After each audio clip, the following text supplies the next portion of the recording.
Hi, I'm Claudia St. President of Affinity HR Group. We are your HR partner and resource, and we are all COVID all the time these days. So just trying to get some information out to you. We recently held a webinar on Wednesday, the 18th of March, and we got a lot of questions from you. And I wanted to get these answers out. It's now Friday the 20th, and I wanted to get these answers out to you as soon as possible, except for the fact that then the family's first Coronavirus Response Act came out, and that required all hands on deck, and then just trying to answer clients and business owners' questions as they've been coming up. So it's been a very busy time for us. My apologies, it's taken us so long to get to these questions. As I mentioned, these questions were asked before the family's first act was signed into law. So I'll do my best to incorporate those questions where possible.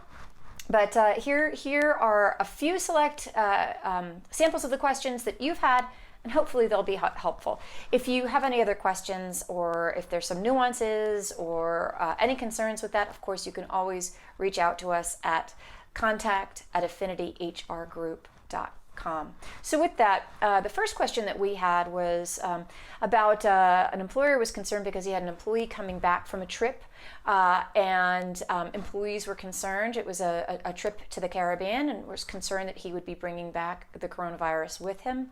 And what I wanted to say that one of the things for you to take into consideration when you're concerned about this is what the CDC says.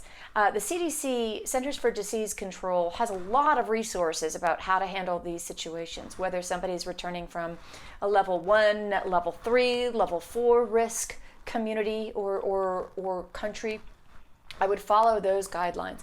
In this instance, they were concerned about this employee coming back from being abroad, and the person who was specifically concerned was 60 years or older, and the employer was questioning whether or not it would be okay to quarantine this individual for 14 days. So again, I would rely on the CDC guidelines on whether or not that individual was at risk. They were in a cruise, so that always makes everybody particularly nervous. What I would recommend is that you practice social distancing, see if the individual is willing to work from home. In this day and age, by the time you get this video, this individual might have to work from home, so it may no longer be an issue. But if the individual has not knowingly been exposed, has not been at a high-risk location, has not done anything beyond just normal act of daily living than everybody else, while you may want to have him self-quarantine, I think that really is a conversation to have with that individual. I had another client call and ask because that they had an employee who was flying back from Florida. Well, the person who I was talking to had just flown back from a conference with me in Phoenix. So we're all doing some travel and things that may make us concerned, but that doesn't mean it's putting us at higher risk than anybody else. Here's what I would recommend.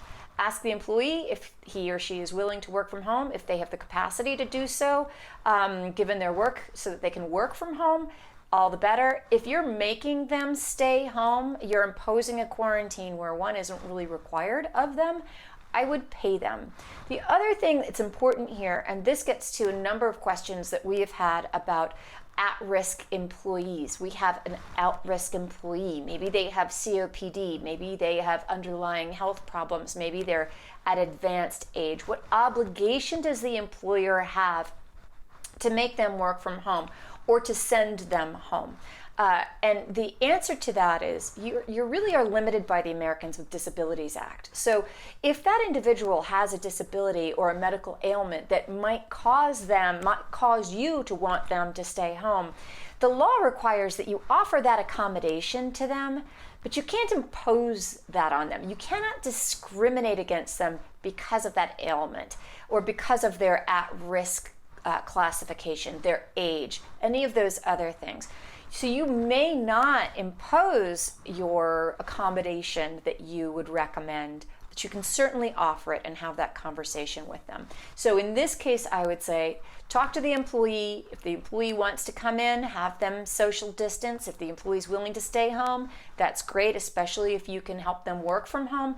If they can't, I would recommend that you pay them. And for that at-risk employee, the accommodation that they require might be that they stay home rather than excluding somebody who is not sick, has not been tested, is not known to be carrying or infected with the virus, rather than disadvantage that individual. So the next question, it's easy to get our office workers to work from home, but we need our operations in place so we can keep manufacturing our products. Many are afraid to do so. What can we do to keep them motivated? I think I would take their concerns very seriously. I would make sure that you have practice social distancing. I would have the employees involved as well. Go through the workplace with them and make sure that they can feel comfortable with the distancing that they're putting in place. I would also recommend that you close down kitchens, stop any communal water fountains or coffee service that you have. Have them bring in coffee in their own thermos or provide individual water bottles to them so that they're not sharing surfaces. Make sure that you are regularly cleaning high traffic areas such as doorknobs or doors into and out of bathrooms, things of that sort, and make sure that they're cleaning their own workspaces. If they are really concerned and there is no indication that they are at higher risk, but they are concerned, I would offer them the opportunity to not come in. And whether that requires putting them out on leave or laying them off for a period of time, if that's their choice, that's their choice. So I would recommend you follow their lead, but include them in the evaluation of the workspace according to the Centers for Disease Control requirements so that you create a safe space for them. Here's a good one. Would it be wise to lay off our entire workforce and bring them back one by one as needed in the future? I don't know.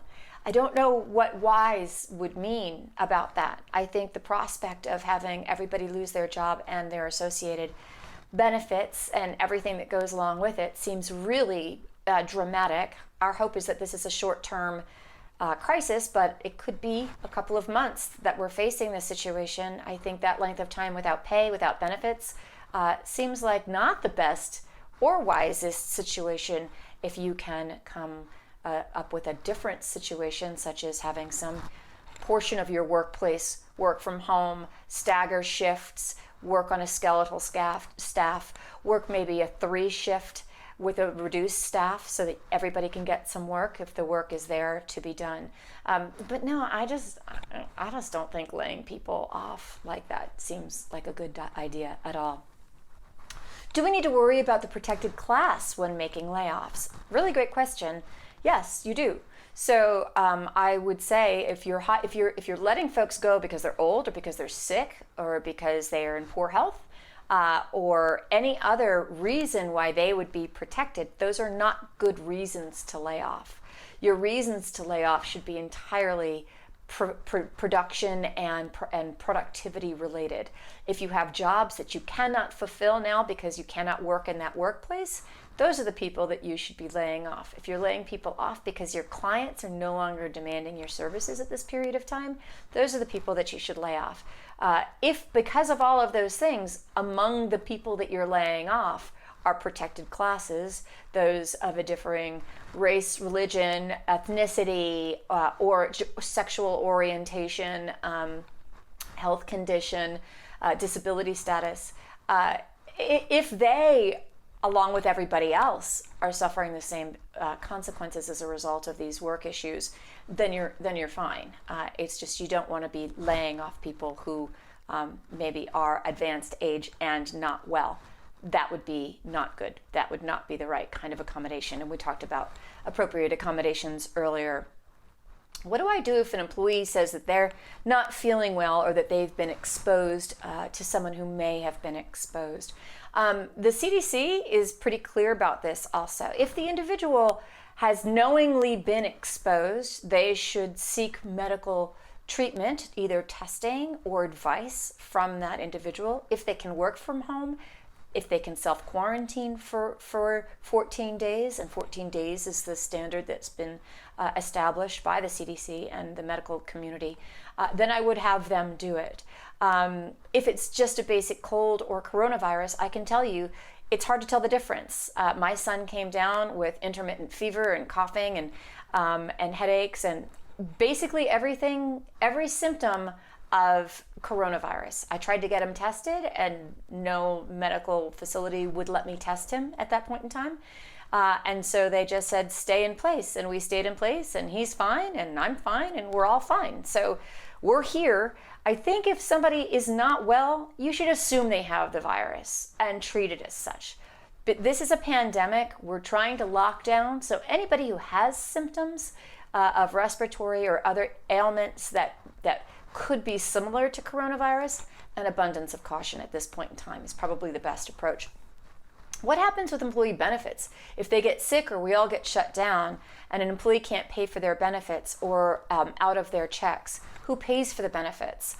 Do you know if health insurance dental will hold payments until this is over?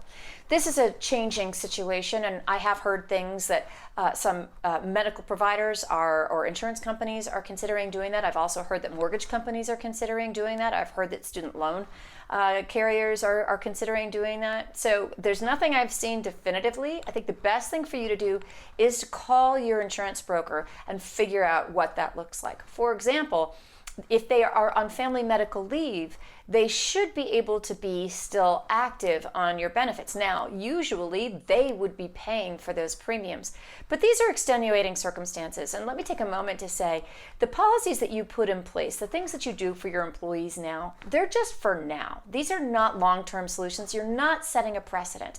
I describe this as bubble gum and chewing and bubble gum and rubber bands.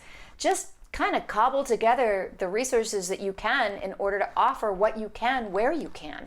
And if you can carry those health insurance premiums or at least pay for half of them or some portion of them, it doesn't have to be your normal policy to do so. We're just trying to get through this moment in time. Best advice is to call your insurance carrier, but also be mindful. If you lay them off or if they go on unemployment, they will lose those benefits because they will no longer be actively employed at your company. And so they could lose their status. That might be a good thing in some circumstances because if they're unemployed and collecting unemployment, a lot of states are now looking to open their the health insurance exchange programs to new folks who are entering the unemployment ranks or who, because of loss of either wages or a significant portion of their wages, now might be eligible for subsidies under the Affordable Care Act. So every situation is different. Every state is going to be different. The best thing to do is to have a conversation with your broker. If somebody gets sick, is that that OSHA recordable? Yes, it is. So guidance has recently come out from OSHA that indicates that that coronavirus infection is a recordable event. So my advice to you, Google OSHA and coronavirus, and you will come up with a resource material that does provide guidance on whether or not coronavirus itself is a recordable event. I can tell you it is. The circumstances on which it would be considered a liability or a workers' comp claim really depends on the nature of the individual's job. I'm still a little unclear about this, so I don't want you to take my recommendation. My understanding is if somebody is simply at work and picks up coronavirus, that's not a workers' comp claim, but if that individual is a janitor, for example, and is cleaning a medical facility that is known to be infected with coronavirus and they get coronavirus, then that could be a workers' comp claim and an OSHA recordable event. Do more research than that. Don't take my word for it, but that's sort of my thimbleful sense of content. That didn't come out right. What if employees who are 65 or older in the risk zone want to come to work? What would your recommendation be? If that employee wants to come to work knowing the risk, you cannot discriminate against them for doing so. I've also gotten questions, what if your contract, what if you're particularly in janitorial sectors, but what if the employer, your client, does not want you to allow that at-risk individual on site? That too is asking you to do something that would be discriminatory by the Americans with Disabilities Act. Now, if you can satisfy that request by maybe having them work in a facility that isn't a high-risk location, such as a library or an office building as opposed to a nursing home or a healthcare facility, maybe now is the time to take some good precautionary measures. As cities announce that non-essential businesses must shut down, can we assume that janitorial cleaning services are essential? Yes, I think you can assume that janitorial services are essential. I think you can assume that oil change and mechanical car mechanics, car repairs and gas stations are essential. We've gotten some guidance that label printers and converters are essential. Car wash, perhaps not.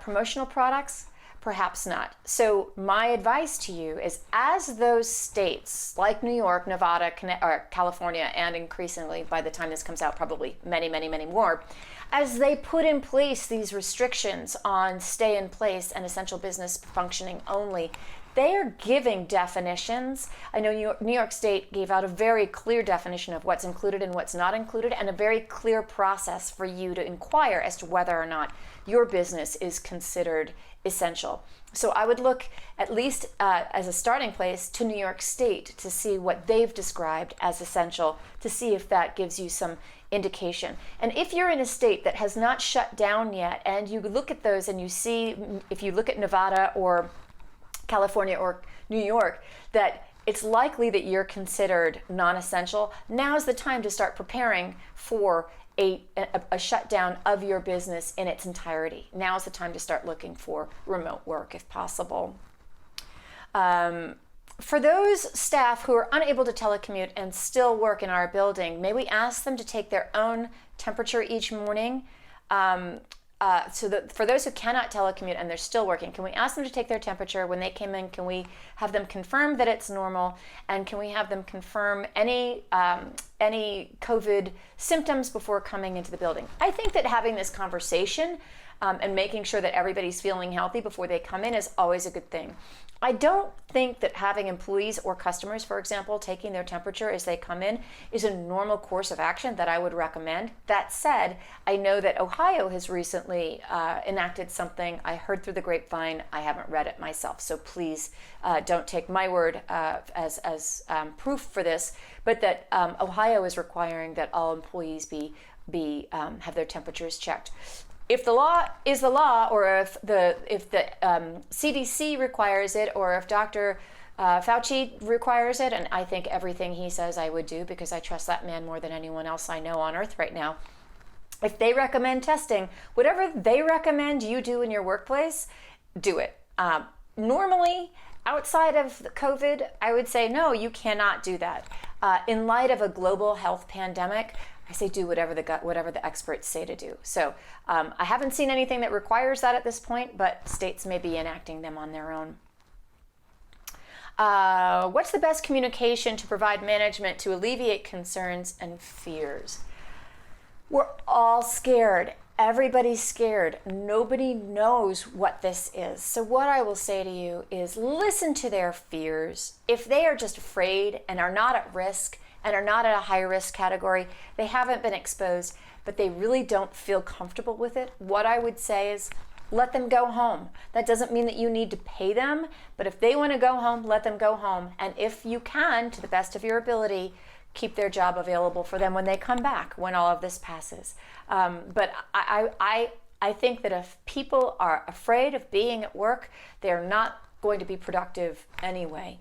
And so I would listen to their concerns, and I would also have them look through the workplace to see how they can best to prepare their workplace to minimize any cross-exposure if they can. We're receiving calls from many clients requesting temporary stoppages of service. We're trying to find additional work elsewhere to keep folks busy. What are other small businesses saying or doing for these employees if there is a work stoppage? I think that we're all in the same boat. You're just trying to figure it out. So I would have that conversation with the clients who are trying to stop a work stoppage. There's other questions about whether or not they want to break their contract or alter their contract. Recognizing that particularly in the janitorial sector, you're going to have folks who want to stop cleaning and shut the building down altogether, and you're going to have others who are going to want as much cleaning as they possibly can get. So there may be a balancing act to do there. But for other industries and for other businesses, As work changes, as work slows down, this is one of those things where I would say, where are you going to need to continue to be productive? Who can you use to do that? There may be people, for example, who would be ideally suited to stay on work doing that work, but they have children at home and they don't want to have to pay a babysitter, and they don't even know how they're going to get a babysitter, whereas you have somebody else who doesn't have that life circumstance and would be happy to step in for the time being. Be flexible. Again, rubber bands and bubble gum. Figure it out as you go along, and that probably will reveal not your normal circumstances. This isn't like how you would normally structure it, but it may be the best scenario for your workplace at this very brief, we hope, moment in time. Let's see. If employees incur significant reduced hours due to lack of work because of the coronavirus, how does this affect their PTO accrual? Well, presumably it would, if their hours are reduced, then their PTO accrual would be reduced. That said, that's a choice that you can make. We're recommending to all of our employers, if they have the capacity to extend additional 14 days of sick leave beyond that which they already offer, do it. If you have the capacity to offer increased vacation time for folks who are at risk or at home or self-screening without any official mandate to do so, and you think it's wise, see if you can compensate them. So whatever you can do, you can make up the rules as you go along now. One word about the Families First Act. This requires a pay of sick leave. It applies to employers who have fewer than 500 employees. Why? I have no idea, but it applies to employers with fewer than 500 employees. It requires that you offer an additional 10 days of pay for your workers, of sick leave, in addition to what you already offer, in order to deal with either illness or quarantine or risk or testing of coronavirus for that employee. And it also offers a lower, up to, I think it's $551. I'm off the top of my head right now. Or it offers up to $200 a day for those who are home taking care of kids or loved ones who are affected by the virus. And again, that's up to 14 days. There's also an extended Family Leave Act for those who need up to 12 weeks of pay at 2/3 of their pay, capped at $200 a day or $10,000 in total, to stay home and take care of their children. So those are new provisions in the Act. They are all completely reimbursed by the federal government. So this is not something that will be out of your pocket. But the sick leave applies to pretty much everybody. But the FMLA, the 12 weeks of pay at 2/3 pay, up to $200 a day, that applies only to those who are home because their children are off of school or daycare. What are the legalities regarding cutting pay for salaried employees due to lack of work because of the coronavirus? It's a really great question. So salaried employees are typically exempt, and what that means is that you're paying them a salary for an agreement on what they will do for that money. You cannot adjust an employee's salary mid-week. If they worked for you for some portion of the week, you have to pay them for the full week, the full work week. But that doesn't mean that you can't adjust it going forward with a new pay period. What I've seen folks do, and this is both for hourly and salaried, if they need to reduce hours, say by 20% because of a slowdown in client revenue, client business, then you can adjust the duties of their responsibilities to say maybe work 4 days a week instead of 5, or to alter their duties somewhat to accommodate that work slowdown. So if you need to reduce pay by some percentage for the time being, do so. You just can't do that at the current in the current pay period. You have to have a new fresh pay period for that. And for hourly employees, unless you are in a location that has scheduling predictability on the books, you can adjust their hours as you see fit. I've seen some employers adjust both hours and pay. I like adjusting hours more than I like adjusting pay. So if you can keep the hours the way that or the pay the way that it is, for example, if you have to reduce pay, rather than reduce pay by 10% and hours by 10%, I would tend to think that reducing hours by 20% is good, because then they, if they need to get childcare, they have their normal level of pay with which to cover those expenses. And if you do have employees who have to pay for childcare or a babysitter, maybe a college student who's home because the kids are not in school, if you can, consider paying those babysitting expenses for those employees. There's really no reason. Some folks have asked if that creates a liability if that babysitter gets that employee or that employee's child sick. Are you, if you're paying or subsidizing it, liable? I think that's a stretch. I think anybody's going to be grateful for that money, and as long as you didn't identify and make the employee hire a babysitter, I think you're good. What if an employee refuses to go home? If an employee shows up sick, send them home. If they do not go home, you can threaten to terminate them. This is true always. If somebody comes to your workplace with either illness, symptoms of illness, or a positive coronavirus test, anything of that sort, it is your obligation to keep them out of the office. A lot of folks have been concerned, can I send them home? Is it okay? Yes, it's okay, and you should, especially in light of this pandemic. If we pay for an employee's babysitter, do we need to 1099 them? I don't know. I have absolutely no idea. Maybe. I would say yes, and I could be wrong. So I would check with your accountant. That's probably the best place to go. What's the difference between exempt and non-exempt salaried employees? An exempt salaried employee has met some certain job duty requirements, and they're paid at least $35,000 a year. And because of that exemption, they are not required to be paid overtime, and you don't have to track their hours. You can have hourly, or you can have non-exempt employees who would normally be hourly, that you're just paying a salary to, just to make life easy for them.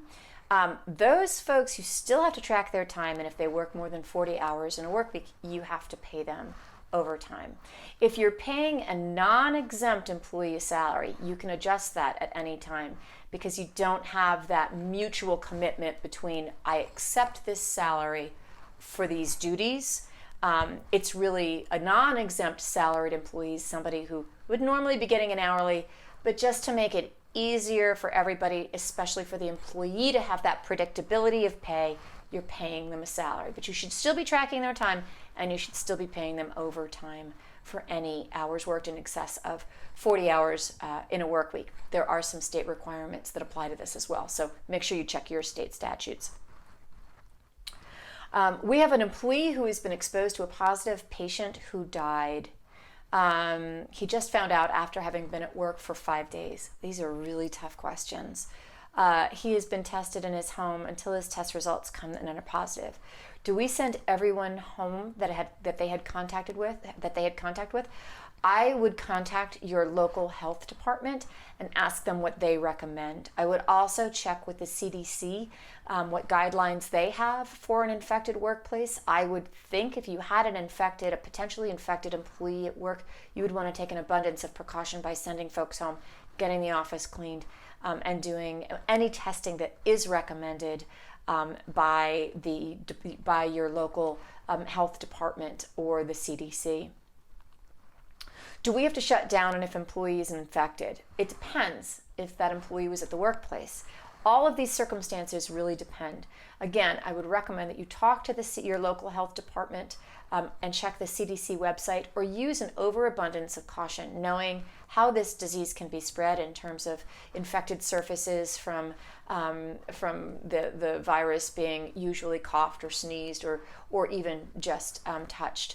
I heard a horrific and scary and terrifying news report today that people who are asymptomatic, they have absolutely no symptoms, not only can they spread coronavirus, they have a much higher viral load than those who are actively sneezing. So I've just decided to stick my head in the sand and hope it will all go away. But for those of you who do have an infection, I would recommend having a very thorough clean. And if you're not sure you can clean that workplace, I would shut it down if it's not shut down for you already. What if an employee's spouse is being tested? Do you send the employee home? What if the employee has a positive test? Do you need to shut down? Well, we just sort of talked about that. If the employee's spouse is being tested and possibly has been infected, I would recommend that the individual self-quarantine for the 14 days as recommended. And if the CDC guidelines or the health department guidelines warrant it, have them be tested as well. If they've been at work under those circumstances, I would stay away from the work surface that person was in. I don't know if it requires you do the full clean, but again, I would check with your Department of Health. What is our obligation as an employer to notify employees on a specific job site that might have been exposed to the virus? I think it's your obligation to tell them. If you know that your employees have been at a location, so for example, they delivered to a warehouse where there was a known infection, they were cleaning a car that had a known infection, they are cleaning a building that had a known infection, your salesperson made a call to a client, although I imagine nobody's doing those anymore, but made a call to a client where the client had a known infection. You absolutely should notify that employee, and that's when we start thinking about self-quarantining for that period of time. So this next one, this has since changed, but as of earlier today, the governor of New York State had said that employers had to send home at least 75% of their workers. Who do we determine who should go home? That's entirely a business decision for you. I would recommend that it be based on work production, work need, and those requesting an accommodation to work from home who may either be high risk or tending to children at home. So if somebody is forced to go, if you need to send folks home, my recommendation is you send those who A, are raising their hand and saying send me home, and B, are less essential than the others that you are keeping on. And an essential employee really is one whose responsibilities and duties would be considered necessary for the business to continue to operate. Usually it's something along the lines of production, of accounting, those sorts of things. If you can't send bills or receive bills, it's kind of hard to keep going. So looking at really the essential functions of the job and figuring out who's doing that, that's how you figure out who the essential employees are going forward.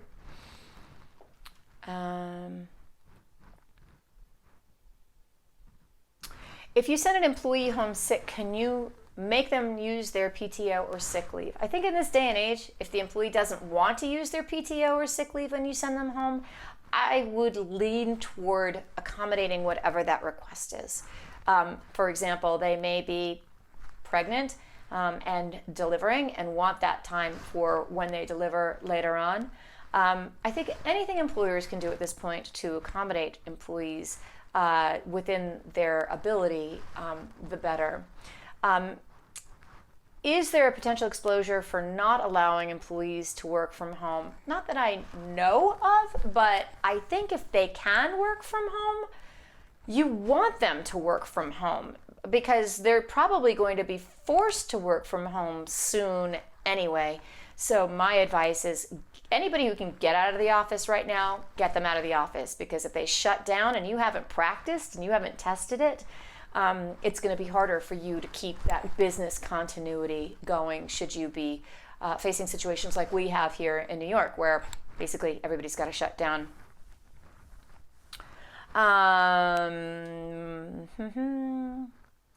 If an employee is stuck outside the United States due to a vacation in Italy or China and are not able to return, how long should we hold their jobs?